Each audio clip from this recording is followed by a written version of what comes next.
Unforgotten Forces is a collaboration of 15 charities that cross the sector to support activity for veterans over the age of 65. There are many organisations providing similar services, and sometimes those needing help don't know where to turn. Each partner knows what the other does, and on a daily basis we're helping tens and tens of older veterans, and it's vital that we help them as much as we can.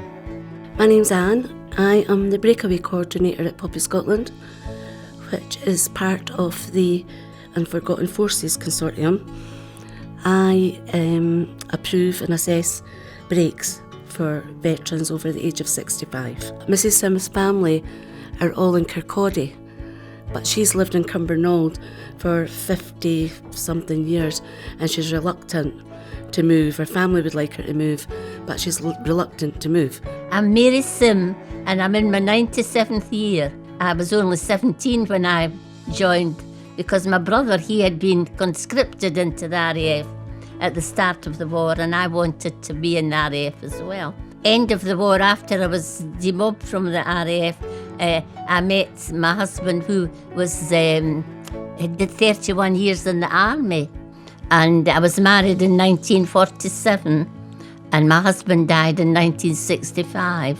I was so fit and active until 3 years ago I fell, and it was my own stupid fault. I knew that I had done damage, and I'd very badly fractured my hip. I turned round to switch off the hall light and I fell, and I broke the same leg, but since then I haven't been able to get out, you know.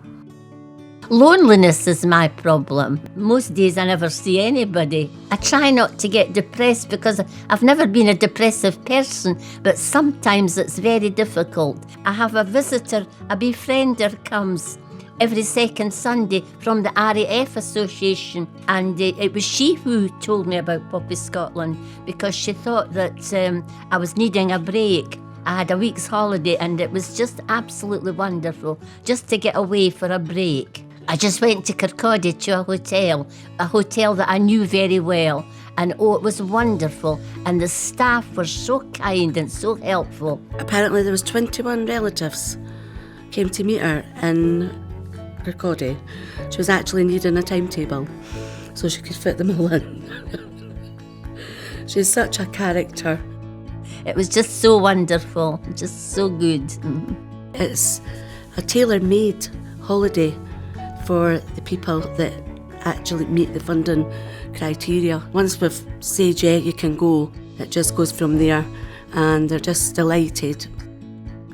We met at the Albert Dance Hall in the town.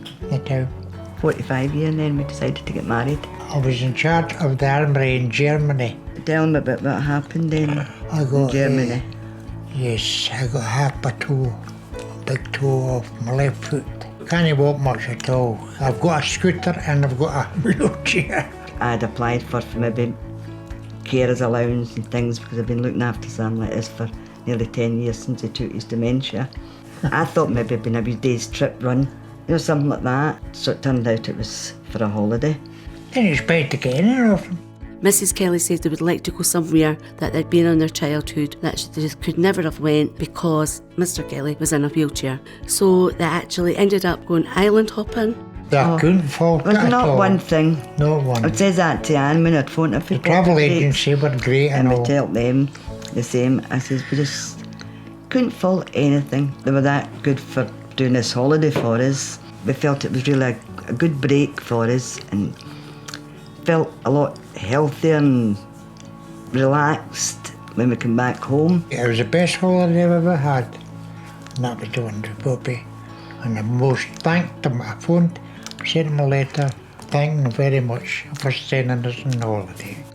Why? I mean, anybody else that I know, I would advise them to get in touch with Poppyscotland.